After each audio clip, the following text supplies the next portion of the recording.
she plays, what's one nearby? Atiri Adura, Atiri Dada.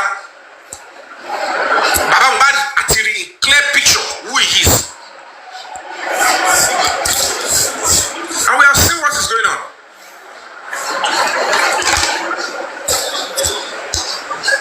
So it is not left to our conscience to pursue this to a logical end. And let's see what will play out. So let's go, you can go on now. Let's go. Go on. So let's go. Yeah. What do you want to play? That's why 3 seconds they're not low to daddy.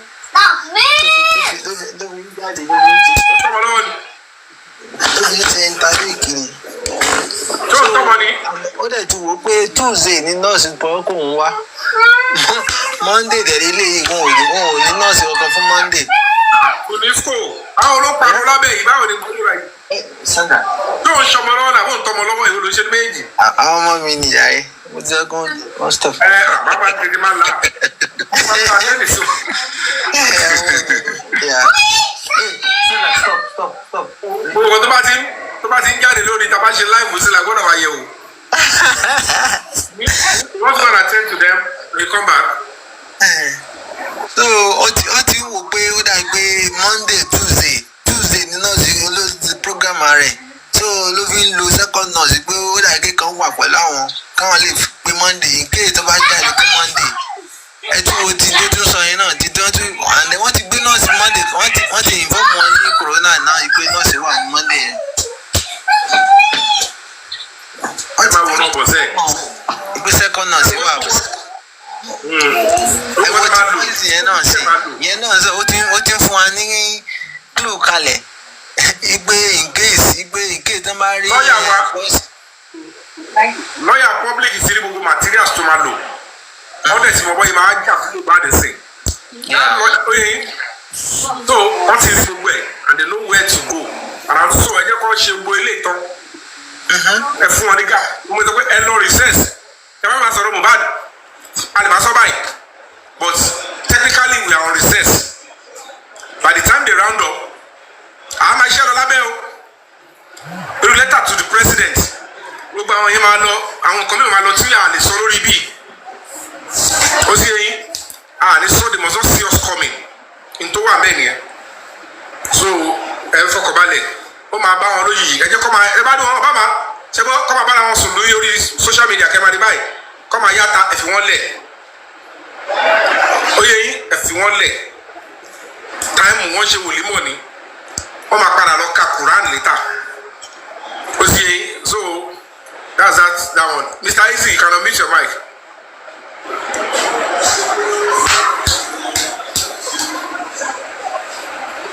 A power tap. 105,000 likes. We can do better. 105,000 likes. We can do better. We're about almost about 500 and something. Yeah, 600, almost 600.Ekaso, Mr. Isaac. Mo ní ẹ ti ṣí mílẹ̀ lẹ́nìí. Ṣe. Ẹni. Àbúrò ẹgbẹ́ Firefox. Èmi wà á lè Firefox lókè sílẹ̀. Firefox ló tún mílẹ̀ lẹ́nìí ni ẹ̀. Kò ní dé ìmọ̀ ẹ̀ máa wọ̀ ní ó ṣe mistake. Ó ń bínú mi ni. Firefox dà. Ẹ jẹ́ ẹyọjú ọ̀rọ̀ ara yín. So,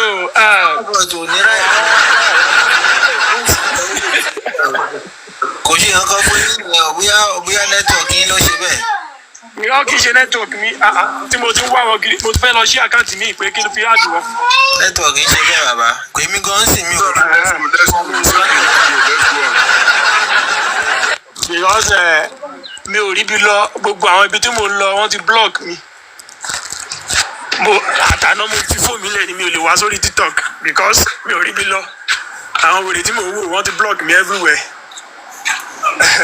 So ẹ̀yin náà ń bó wọn so every time ẹ̀ ń bó wọn.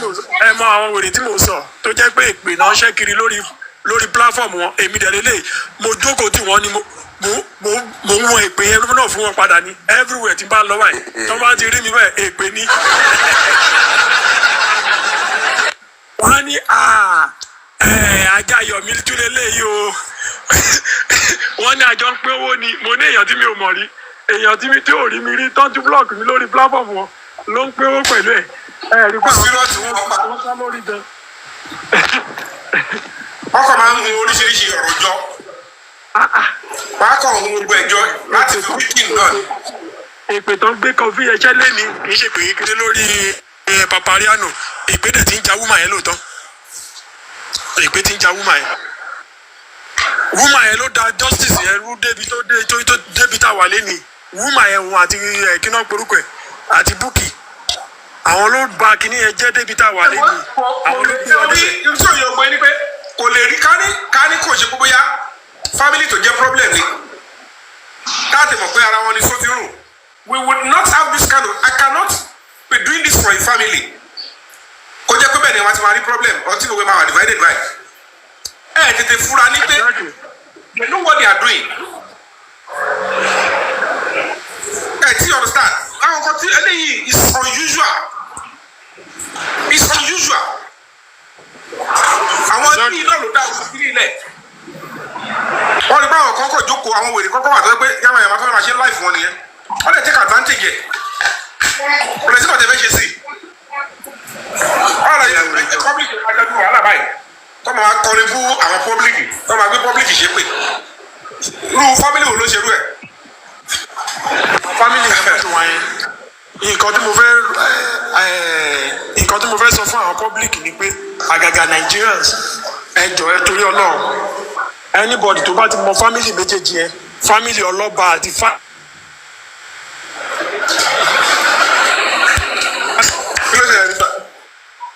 ìyá kan pè mí lórí kan ok family ọlọ́ba àti family Adébánjọ ẹ jọ̀ọ́ ẹ wo ìdílé yẹn dáadáa because àwọn yẹn náà wọ́n ti ń bímọ Johnson ẹ avoid àwọn ìdílé méjèèjì yẹn I'm sorry to say it and that is a gospel truth anybody you have family in their home and abroad Aloba family Adebanjo family they should avoid that family because mi lè parọ́ fún yín cause ó ti wà lórí àwọn méjèèjì èèyàn tá a pè léèyàn tẹ́lẹ̀ ìyẹn bàbá yẹn tá a wò pé èèyàn ni bàbá àfihàn tó ju ẹ̀ bá fọ́ tẹ́tí ẹ̀ dẹ̀ di ló máa sọ pé máa yẹn pé èèyàn ni máa yẹn they are all after money all of them they are all after money owó dẹ̀ máa tán èèyàn ló máa kù kò sí nǹkan tó dẹ̀ bàlú yẹn lọ́rọ̀ family already finish yẹn ó ti borí wọn jẹ́ nǹkan tó fẹ́ jẹ lẹ́yìn ó ti bà nǹkan tó máa jẹ́ they forget to vote wọ́n ti gbàgbé kán bílíù pé owó náà tá à ń lé yìí ẹsẹ̀ mẹ́fà náà ló máa parí gbogbo ẹ̀ kò sí ní ìmọ̀ nǹkan tó jẹ́ pé àwọn èèyàn wọn wá fi bà nǹkan tó fẹ́ jẹ́ náà ti fi bà nǹkan tó máa jẹ just because of money they are ready to Mr. Easy tẹ bá wo narration Wunmi yẹn ẹ bá wo dáadáa ẹ realize pé gbogbo bàbá Mohbad pé ìyá Mohbad wọ́n sọ̀rọ̀ lórí fóònù òun record ẹ̀ it will definitely be after Mohbad has been buried what's wrong with you sit down wherever sit down please it will be after Mohbad has been buried and the public were demanding justice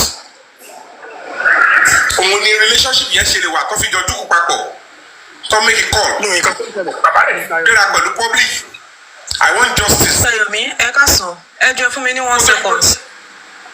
Hold on. Hello, Mr. Yomi. Hold on, ma. Hold on. Hey, Muse. Kimara, go on. At that point, the baba ṣe gbọ́ information tó sọ̀rọ̀ àdúrà àṣekínní kan ṣùgbọ́n àwọn tí kẹ́ ẹ̀ sọ nu fídíò yẹn. I don't know if you know the video I'm talking about, interview yẹn. Yeah, it's like I heard the video. I think it was at that point wọ́n ti mọ̀ pé so ọmọ wa náà wà involve ìyá ti dúró pé èmi ò lè pàdánù méjèèjì papọ̀ mo ti gba kámú torí kò sí bó ṣe fẹ́ rí èmi ni nọ́mbà bàbà ọmọkùnrin méjì papọ̀ but if one fight the other and there is prove that. What are we talking about? But I think the only person to ní evidence here, the bá rí pé nìkan tó mẹ́nu bà náà ni Wunmi yẹn, because ohun tó sọ yẹn ni pé he never knew pé tó bá yẹ pé poison ló máa padà bọ́ sí. He never knew that my brother-in-law àdúrà ló kù sí oúnjẹ tó jẹ last. It's a direct accusation under homicide investigation. Kò sí orí national TV ló ti sọ. Ó dẹ̀ ló ní audio yẹn wò ní evidence yẹn. That is to ó ti sọ fún yín ibi táwọn ti mú bàbá yẹn lẹ́kọ̀ọ́. Ó máa mú jáde. So you understand? Let's have trigger. Let's have trigger. Trigger, I'll mute your mic. Trigger, Lomo, are you there?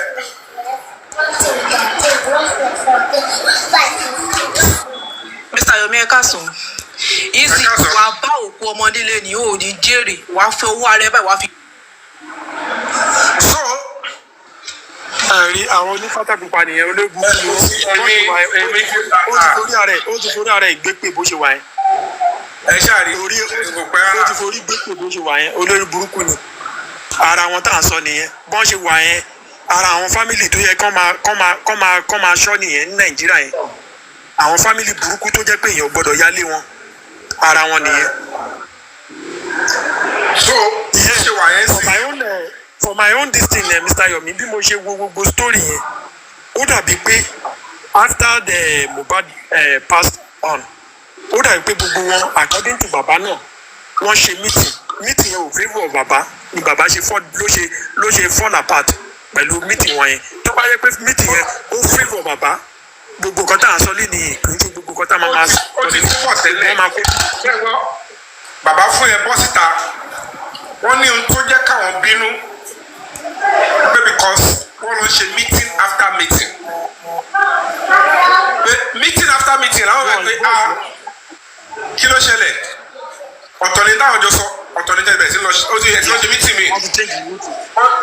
Details of the meeting after meeting kò wọ́n sí bàbá gbà yẹn from what I can deduce.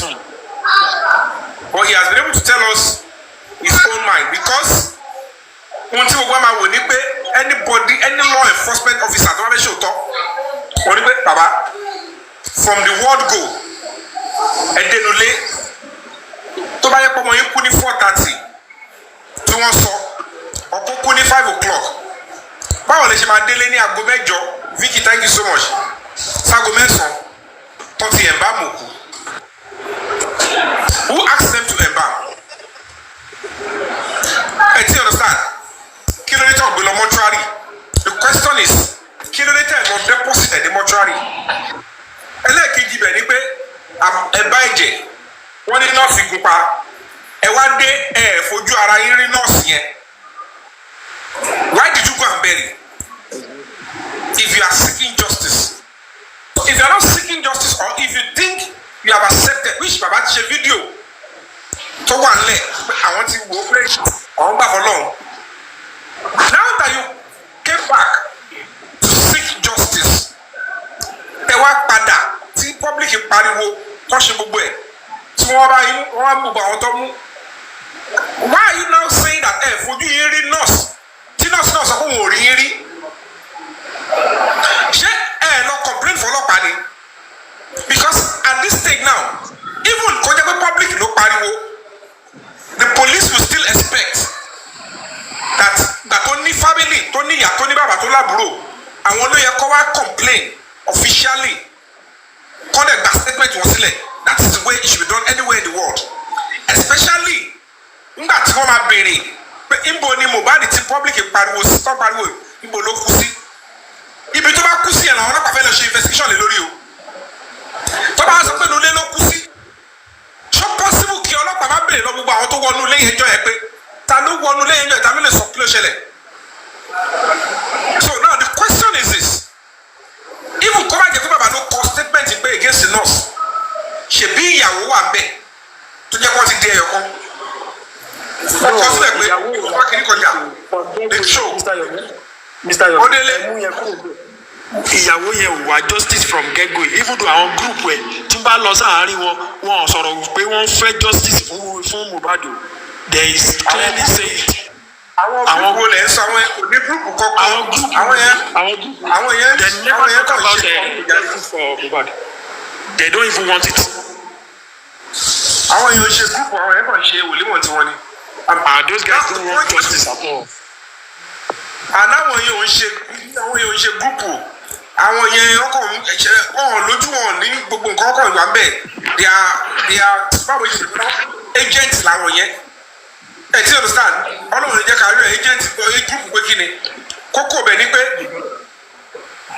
if you the wife can say categorically àwọn industry gods pa if you can say sebetipa come and take your trophy.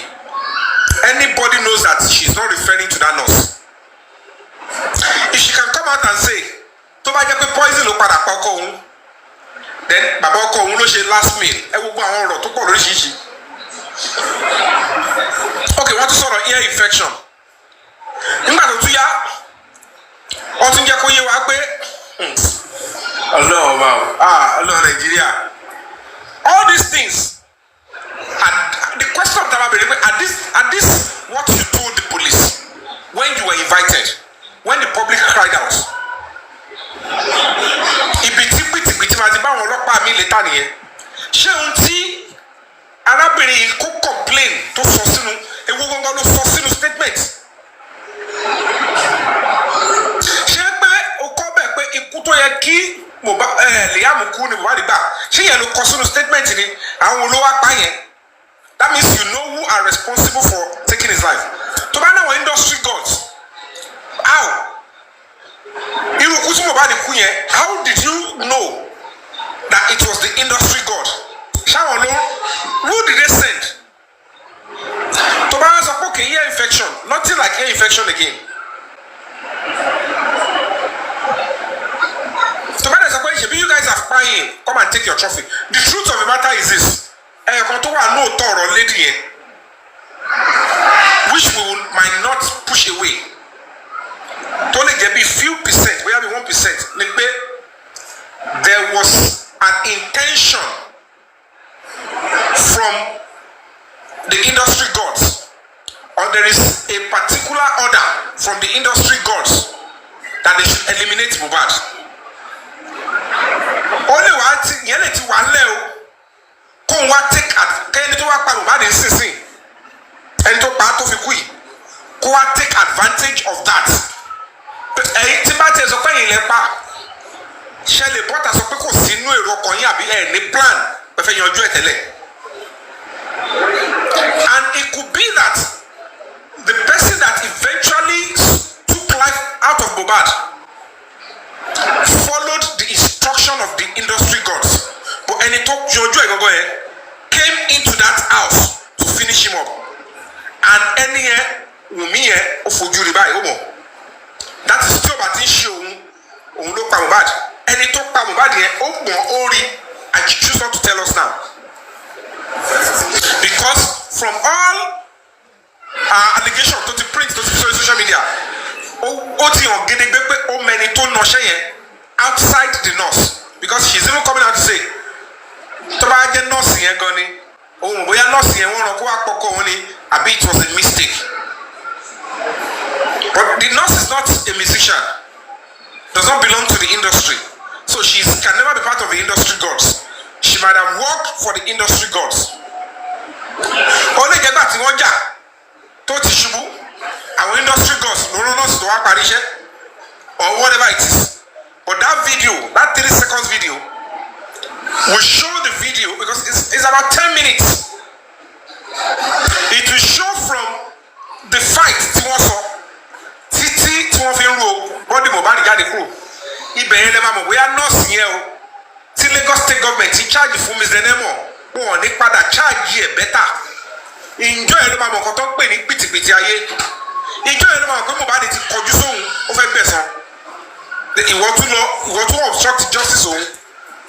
Ìwọ tún kọ́ra sọ pé tí Mohbad o ó yẹ kó jẹ́ òun. Báyọ̀ kó tí Mohbad kó sọ. Okay, this thing ó máa ń baffle mi pé is it that Wunmi has that kind of power to control Nigeria this extent, for that 3-second video for them to bring that 3-second video out, I'm still thinking that what could be the motive not to do that thing. To bring it out. Like I said, a lot accept the mistake you are. And the mistake is still because when the public screamed out, some set of people, they fronted for the public. And where are they now? Because the family or whoever want any chance not to shake it on the level. Because immediately those ones pulled out, the public is just public on social media. And none of you were interfacing, disturbing the police. This is the direction they want to go. Gbogbo ọ̀tẹ̀ kan mú wá orí social media lẹ́yìn tí sọ̀rọ̀ ń pa ẹ̀ ibẹ̀ náà lè lọ́wọ́ ẹ̀ dì sí. Bí gbà tí ajá ẹ máa fídíò tó máa ń ṣò tó máa gbé ajá sọ́wọ́ tó máa gbó mọ́ big ajá ńlá will be backing towards the big dog tó máa gbé lẹ̀ ara jẹ́ tù. So that is what actually played out. Look at it now. He also has a backbone. People that backing this lady. She has some. Láti lẹ̀ nìyẹn. Ẹ̀yin ò ní public ẹ̀yin ò ní ọkọ̀ tó ń dúró tì yín. I am saying it was so easy for them to manipulate and influence anybody because àwọn nìkan ló ń ṣe. Gbogbo ìtẹ̀yìn sọ yẹn ṣé gbọ́dọ̀ mi? Gbogbo ìtí ẹ̀yin sọ lórí social media yẹn pẹ̀lú àwọn tí ẹ̀ bá sọ̀rọ̀ bí ọ̀tọ̀ ni tó lọ ṣe pẹ̀lú ọlọ́pàá tẹ̀lé para yín ni wọ́n. Look at how long it took you people to know that bàbá Mohbad ò tiẹ̀ ní interest láti ṣe ní ti pẹ̀lú ọlọ́pàá. Do you understand? Yeah, it's true though. Because can you imagine? What about it wasn't from his evidence?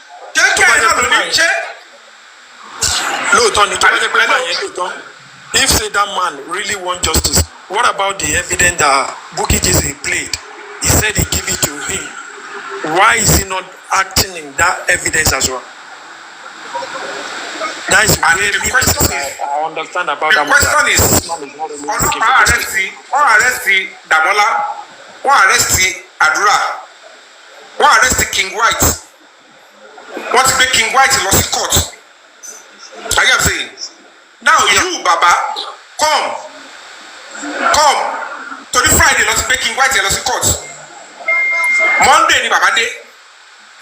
Baba Tini Bubo, àti audio Bukky Jesse àti video kò ní bàjẹ́ ó tún wà lọ́wọ́ bàbá ọmọ máa kú ọmọ máa yè ẹ̀rẹ́ yìí ti ní kọ́pì lọ́wọ́ kí ló ní tẹ́ndà ẹ̀ bẹ́ẹ̀ yẹn kó wà lára nǹkan tí wọ́n máa kó lọ sí pàǹtí pàpàgọ́ láti tẹ́ka sí gbogbo ẹ̀sùn tó òtẹ̀ fẹ́ ṣe meanwhile when you got there if you don't show it to them there and you didn't present it at the coroner inquest and you are leading justice from bad ẹ̀jọ̀ ń bọ̀ lọ́sí fẹ́ lọ lò ṣọ́ọ̀hún lọ́fẹ́ lọ lò against the nurse in the court ni because that evidence has nothing to do with that nurse. That lead, those guys went to call Bukky Jesse to record the video. What was it called? The voice note. Even though tó bá jẹ́ pé ara owó public kí bàbá kan risk 1.5 yẹn kan risk ẹ̀ fún bọ̀bọ̀ yẹn kan wọ́n lè tẹ̀lé ẹ̀ dé country tó sọ pé òun lọ ẹ̀ with that money. Wọ́n máa ra tíkẹ́ẹ̀tì fún ni ìbò tíkẹ́ẹ̀tì ló ní wọ́n ra tíkẹ́ẹ̀tì fún lọ́wọ́ ara wọn. They just buy him tickets and they've already know the time that he's going to arrive. They will send people in that country to go and welcome him. Even airport ń bí iná lọ máa dúró dé o ti dé airport ẹ máa gbọ́ àní ó simple airport tó wà yẹn tó bá ṣe dé airport tó bá ti dé airport tíkẹ́ẹ̀tì ẹ̀ lélẹ́ o ti wà lọ́wọ́ ẹ̀ mú fídíò lẹ̀ o ti ń lọ o ti rí pé o wà lórí flight bring it out ó máa exchange ní tí ó máa exchange tó bá fail it's part of the drill. Even though tó bá fail ṣe mọ̀ pé ó ti ní identity tó jẹ́ pé wọ́n lè arrest ẹ̀ and he will force out. òun náà ni mo sọ sẹ́ àní wọ́n ti mo sọ pé investigation pé ẹ̀ ń fèsì. Okay, now let's take for instance look at irú Dàmọ́lá yẹn are you with me? Yes, I'm with you. Only Dàmọ́lá wọ́n ló bá mi sọ̀rọ̀ ní command òun lòun bá mi chat are you with me òun lòun bá mi chat òun lòun send the video àgẹ́tì wọ́n invite ẹ̀ wọ́n send invitation kò wá alọ́gba warrant of arrest mi ò bọ́ta béèrè gbowó yẹn náà after tí kò ọ̀nà invitation we went to court to go and obtain warrant of arrest against him òun ní àwọn detectives 5 of them 5 or 6 of them la mo ṣe mobilize àwọn yẹn mo sanwó tracking ẹ bá wo wàhálà tí mo ṣe fi bọ́tà béèrè owó yẹn o mo sanwó tracking mo mobilize àwọn tó fẹ́ lọ gba mọ́tò fún wọn hòtẹ́ẹ̀lì tó máa sùn 5 to 6 of them wọ́n wá gbéra ibi tó track ẹ̀ sí Ìpókíà ibi tó kọ́ track Wunmi sí was Ìbàdàn wọ́n track Zobo wọ́n rí mọ́lẹ́kí ìgbà tó máa tún track ó ti dé Port Harcourt same team náà lẹ́nu máa lọ bá àwọn mẹ́ta yẹn nǹkan tó fà tí Wunmi yẹn kọ́kọ́ fi yẹ tọ́ṣẹ́ tí kọ́kọ́ fi yí wa nìyẹn because our intention is AIG ní ẹ máa kọ́kọ́ mú àdúrà ẹ máa mú Dàmọ́lá yẹn because àdúrà ti wá tẹ́lẹ̀ ó ti dárúkọ Zomo ó ti dárúkọ Wunmi so you now go and pick the àdúrà back bring the Dàmọ́lá yẹn wọ́n ṣe wá lọ gbé Wunmi yẹn tani àti láti bẹ̀rẹ̀ pẹ̀pẹ̀ tó ti invite Dàmọ́lá tó invite àdúrà tàdúrà ti wá yẹn ní Dàmọ́lá wá resources yẹn orí Wunmi yẹn la máa nọlé wọ́n ti gbé ńgbà yẹn. So Mr. Yomi, let me put this one. Ibi tí a bá ti mọ̀ kókò sí alágbára kankan tó nípọn jù mbẹ̀ òun ni pé ẹ wá wo àtìgbà tó ti pé àdúrà ẹ ò ká àdúrà tí wọ́n lọ́wọ́ kan fún ẹ̀.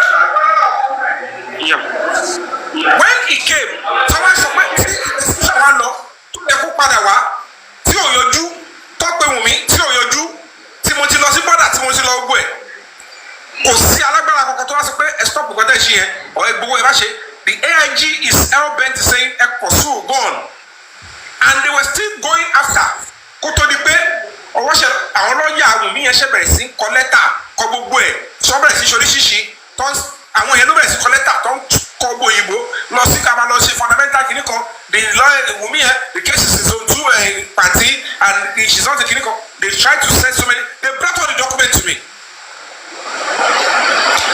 So ẹ bá wo owó tí a ná lọ wọ́n wá tracy èèyàn lọ tó máa bá wọn mú Dàmọ́lá yẹn dé Ìpókíà after Sango Ọ̀tà ìgbà tó mú ẹni alákọ̀ọ́kọ́ ẹni kejì ẹni kẹta ìyẹn ní ẹni kẹta tó fẹ́ mú yẹn wà ní ó lọ sí Kútọ́nù ó lọ ṣe pàtí ó máa dé padà wọ́n láti sùn they spent about 4 days there waiting for that person nígbà tí yẹn máa fi dé wọ́n release ike yẹn where is Dàmọ́lá yẹn ní àjà ló ń rú lọ àjà kẹ they have to carry the 2 of them oya let's go oya alájà nígbà tó máa dé tò síbẹ̀ ni ìyẹn sọ pé òun ti lu Dàíkó ibi táwọn gbé mọ́tò ìjọ táwọn kó ẹrù ẹ̀ gbà táwọn máa débi ilé ọ̀rẹ́ làwọn kọ́kọ́ lọ sùn ìgbà tó dé ọ̀rọ̀ ọjọ́ kejì àwọn lọ gba bí estate kan wọ́n ti tibẹ̀ àwọn ṣẹ̀ lọ gba bòmí at the end of the day olóhùn dálé yẹn mọ̀ gbogbo yẹn mo bọ́ta sọ síta náà and at the end of the day do you know how much millions that we spent on that tó bá lọ we couldn't get the Dàmọ́lá because by the time tí ọmọ adélé Dàmọ́lá yẹn ó lù Mr. Yomi ẹ jọ̀ọ́ mo fẹ́ sọ ọkàn mo dẹ̀ fẹ́ kẹ́ lọ mo fẹ́ sọ ọkàn mo dẹ̀ fẹ́ kẹ́ lọ wò lórí Instagram torí ẹ ṣe rí Bukky Jesse post kankan ṣe rí Lagos State ó lágbára tí Sanshitu sọ síbẹ̀ ó ní Lagos State ló ṣí ń kọ́ ẹ̀sìn ilẹ̀ ó ní kí Lagos State wá send representative wọn wá ó ní kí representative wọn má lè béèrè question kan ó tún wá sọ nǹkan kan ó ní tí wọn bá di tó bá ti gbogbo ọ̀nà ẹ lọ gbọ́ kínní yẹn nípa tún Sanshitu fẹ́mi ẹ̀ sọ ibẹ̀ láyà mi ti ń já fún kéèsì Mohbad pé Lagos State nídìí nìyẹn ó níbi kò báwo ní Lagos State ṣe máa rán machine quest tó lè máa rán representative ẹ̀ wá kó má lè béèrè question kan ó ní ṣe bóòtọ́ lọ fẹ́ find ó wá ní last minute ọmọ yẹn kú ó ní gbogbo àwọn tó wà nílé yẹn ló wà involve ó wá ní kó ṣàdúrà fún magistrate yìí ó ṣe ní kó ṣàdúrà fún mò ń wò pé ó ní ká ṣàdúrà kí Lagos State má lọ bá bẹ̀ jẹ́ ó wá tó ń sọ nǹkan kan ó ní tí Lagos State bá jẹ́ káwọn ṣe kínní kó má ti àwọn ilẹ̀kùn kan kó ti ilẹ̀kùn kan káwọn lè get justice fọmọ yìí ṣé ọ̀rọ̀ yìí lẹ́jú ẹ lọ gbó lórí Bukky post ẹ̀ ó post ẹ̀ Madam gbogbo èdè ẹ̀ ń sọ Dàmọ́lá yẹn Lagos State ló ń bá gbogbo police state ó wá tó sọ ó ní àwọn ọlọ́pàá ó ní wọn ò ṣe dáadáa mo fẹ́ kéde ká wò pé tẹ̀sán pẹ̀ lọ sí police station yẹn àwọn ọlọ́pàá yẹn ló ń bàjẹ́. àwọn ọlọ́pàá ọmọ apádà múdàmọ́lá yẹn tí understand let me be honest with you guys. mo fi sáré mo fi lè ṣe police jẹ́ kó ṣeé ṣe ọlọ́pàá ò jẹ́ kó ṣeé ṣe. ẹ máa gbọ́rọ̀ mi. má dà Bukky Jesse lóhùn jàre olófo nìyẹn jàre. gbèsè ẹ máa gbọ́ mi tẹ bá ní trend fún yẹn fìyẹn lẹ̀ justice for Mohbad làwọn yìí Sanjitu ló sọ mo ní Shitu kejì mo ní Bukky post ẹ Sanjitu ló sọ̀rọ̀ ẹ fìyẹn lẹ̀ kókó ẹ fìyẹn lẹ̀ kẹ́kẹ́ mo ní Sanjitu tó sọ ní Bukky Jesse o mo ní Bukky Jesse post ẹ sórí Instagram ẹ fi ètò ìjọba ní fún ayé lẹ̀ kíkẹ́ ká wò tá a lọ ẹ má sọ pé Sanjitu yẹn gan Sanjitu yẹn tó bá fẹ́ ní Sanjitu yẹn. ẹ̀yin méjèèjì ẹ mute sẹ́ ẹ mute kò sí tí ò rí sọ́nà ẹ̀yin méjèèjì. What is very important àti Bukky Jesse o àti Sanjitu o know fully well that ara àta ni wọ́n pressure lè pọ̀ kó fà kí anybody kó máa change ohun ṣùgbọ́n tó bá dé stage kan àwọn máa wọ lápá àbí kan pé tó bá yẹ pé ìjọba ṣe bó ṣe yẹ kó ṣe ni wọn ò bẹ̀rẹ̀ gbogbo nǹkan tó fẹ́ ṣe wọn ò lè lọ pé sáà ni pé sáà afẹ́kẹ́ wa lọ cover our up tó bá ti débi tó ti ń béèrè tí lọ́ọ̀yà bá ti ń béèrè pé ẹ jẹ́wọ́ fún mi gbogbo ẹjọ́ tẹ rò báyìí kí lẹ fẹ́ gangan torí ibi tẹ́ ìròjọ́ lọ yẹ kó sọ ẹ̀pù lẹ lè ṣe fún àṣà ẹ̀bù wa láṣìírí ẹ̀kọ́ ẹ̀pù wa anyway tó bá yẹ pé ṣọ́ọ̀pù àwọn tó ń ṣe bẹ́ẹ̀ yẹn ń tọ́ fẹ́ nìyẹn tẹ́lẹ̀ síjọ́ mọ̀ àwọn máa play part wa but in his mind he might not be interested in doing anything negative against Mohbad. Èmi ò dẹ̀ mọ̀ ṣàbòsí we don't have to deceive ourselves even from beginning the Bukky also wanted justice for Mohbad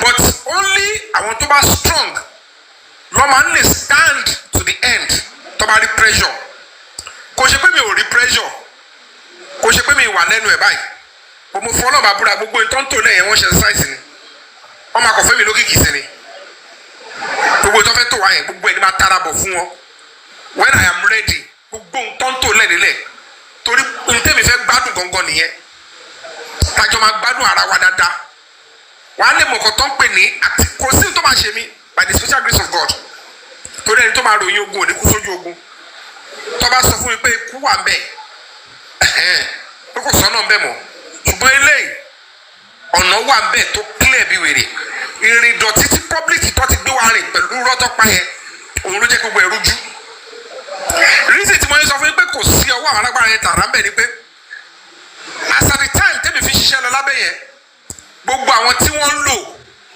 wọn ò mọ bí tí operation yẹn ti ń wá so by the time tó máa fi bù wọn ò lè stop ẹ wo gap tó wà láàrin ìgbà tí wọ́n pe àdúrà tó wá lálàkọ́kọ́ and when he refused to show up even tí Wunmi gan tí ò yọjú I can tell you for free kò ṣe kó dúró sójú kan o àwa là ń track ẹ̀ I can tell you for free it wasn't because alágbára kan wà bẹ́ẹ̀ ebi tí mo mọ̀ ní pé she wasn't stable throughout that time she went to Ibadan from Ibadan they wanted to take her out of Nigeria through Cotonou at the same time the lawyers were coming they were going to write so many stuff to the AIG AIG this is position of the law this is kiniko gbogbo ẹ̀ náà ẹ rí pé up until now wọn ẹ bá sọ pé mo parọ́ pé kò sí warrant of arrest even when the lawyer wanted me to say wọn ní gbé Wunmi ẹ rárá náà ni. mi ò gbọ́. So the point is this: understand it. The key and core evidence AIG rating, it can only come through the phone forensic. But unfortunately, in Batamade stage, Thomas phone forensic here, Tony they are not stopping. Ìjọ ẹni wọ́n pè bàbá Mohbad wá. Kọ́ ọ̀dẹ tètè mọ̀, kò ṣe pé wọ́n mọ̀. Ibi tí problem tó ti lu ni pé ibi tí mo ti ń wá owó kiri quietly sáfẹ́ fi gba extension ibẹ̀ ni mo ti kàgbákò yẹn. Èmi ò ní tọ́ anybody. I am still àbí mo ti ná àwọn èèyàn quietly I need àfẹ́ ṣe nǹkan báyìí. Extension tí wọ́n fẹ́ gbà látijọ́ Monday yẹn táwọn ti lọ ṣiṣẹ́ lórí ẹ̀ òun lọ́ fò pé nǹkan máa bàjẹ́. I don't know what they now did to make tó fi make AIG yẹn tó fi sọ pé no kọ́ máa gbé lọ sí pàǹtí padà. I don't know. Ntọ́ gbélé mi lọ́wọ́ ni pé wọ́n ní IG ló pàṣẹ. If I was there, I would have said ẹgẹ́ tí ẹ̀ rí náà ń bọ́ IG sọ kọ́ gbéra padà. Wọ́n á sì fi hàn mí. But ẹ̀yìn mi lọ́ọ́ ti gbé gbogbo kìíní yẹn tọ́lẹ̀ fi dá padà sí pàǹtí. Òun ni booking jẹ́sẹ̀ yẹn fi sọ pé ẹ̀ẹ́dẹ̀ẹ́rì pé close mọ́ bàbá. Wọ́n ti fi lọ́kàn balẹ̀ pé pàǹtí tí kẹ̀sì yẹn lọ yẹn dead on arrival. And kò lè farabalẹ̀ òun náà sáré bẹ́ síta dead on arrival. Ṣé ti understand? So that was àwọn alágbára tẹ̀lé sọ pé wà ń bẹ̀. Gbogbo agbára táwa sọ yìí náà pẹ̀lú owó àti unity family to say wá nǹkankan o. Because you will be so surprised. Mr. Yomi, ẹ má bínú tó wá fẹ́ bèrè ọ̀rọ̀ lọ́wọ́ yín èmi máa jẹ́ kẹ́ lọ gbọ́ ohun tí Sashi ti sọ kí ló jẹ́ tó yẹ pé Lagos sọ ṣí ìkòwò náà ìkòsí ẹlẹ̀ kò sí show interest. Ẹ wọ́n kú ẹjọ́ mi báyìí sọ mo kọ́ ló sí nǹkan tí Sashi sọ ẹ sọ nǹkan èmi wà ó ṣe bí máa ṣe ṣe ní ọkùnrin ayé respect ọkùnrin ọmọ Yomi ó yá máa sọ̀rọ̀ lọ kí ló ti iná. Mo fẹ́ kẹ́ lọ gbọ́ nǹkan tí Sashi ti sọ. Mr. Yomi máa bọ́lẹ̀ because this kind of man I don't deal with them. Wọ́n máa nà ìyàwó lé because tó bá jẹ́ kóbìnrin sọ̀rọ̀. má gbọ́ kankan tí búkì bá bò sí ẹjọ́. Mr. Yomi Mr. Easy ẹjọ́ ó dàgbà. akẹ́ bọ́lẹ̀ o. Sọ̀gbọ́n tó ń sọ lọ tí bí kẹ́ni. Mr. Easy, I'm not really comfortable with what you're doing. Whatever it is, ẹ jẹ́ kí n sọ̀kan fún yín Mr. Yomi àwọn tí búkì ni wọ́n try láti ṣe damage control nǹkan tí booking try láti ṣe nìyẹn gbogbo nǹkan tó ń post ẹ is a damage control ó fẹ́ bọ́ síta ni wàá ṣe analyse wèrè tó ń ṣe ló ṣe ń post àwọn nǹkan tó jẹ́ pé nǹkan tí gbogbo public mọ̀ ló ṣe wàá ń ṣe pé ó fẹ́ yọra ẹ̀ ní kò lè yọra ẹ̀ ó dà bẹ́ẹ̀ ó ṣe post ẹ̀ búkì ò lè yọra ẹ̀ ní nǹkan tó kò torí bọ̀ yìí àwọn agent ẹ̀ ló rán kiri yẹn àwa dẹ̀ wà ń lé fún àwa ń lé fún ó ti bá nǹkan jẹ́. ẹ máa gbọ́dọ̀ mi Mr. Easy like I said ṣé wàá pé ó ti bú mi dáadáa búkì yẹn ti bú mi dáadáa but whether we all like it or not from the word go Mr. Easy was being ẹ̀dá kẹ̀kẹ́ dá padà èmi àjẹ́ agent Yomi àbúkì ẹ̀mọ́ yìí tí mo make lamẹ́ríkà tí mo wà ní ẹ̀ máa ẹ̀ bá ibi fi mọ́ n tí mo rí lórí Instagram ni mo sọ mi ò mọ búkì mo rí lórí Instagram mo lè sọ. okay mi ò gbọ́ ẹ ti gbọ́ mo tẹ́ tó gbọ́ ẹ sọ yìí tẹ́ ẹ̀ make fún mi kì í sọ yìí tí mo make fún mi ní Amẹ́ríkà kẹjọ kí fúnra yín ní respect tí mo fún yín ikọ́ ni Mr. Yomi ni mo lọ bá how much do you make Mr. Yomi ni mo bá sọ̀rọ̀. if you make any amount go and go.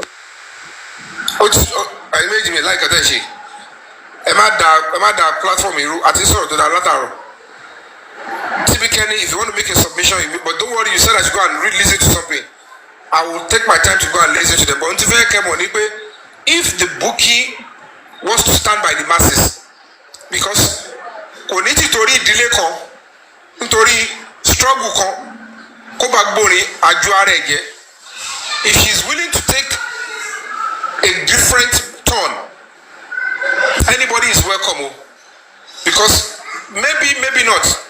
She might have been deceived to an extent. Her conscience might be telling her the Baba has even lied to her so much. Amy, you must always leave room for people to retrace the steps.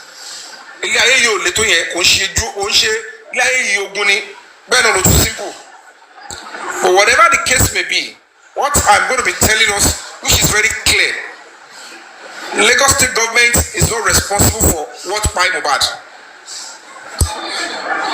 The Lagos Nigerian police, including Lagos State Police Command, are not responsible. In Komeji Lomama Shele, maybe they are trying to avert a major crisis, or some agents within the two institutions wanting their body, and they are tilting and siding with the murderers. Either of the two, and the public who are now standing firm to pursue the new leads to Tiwanle, I can tell you all for free. I think government to because they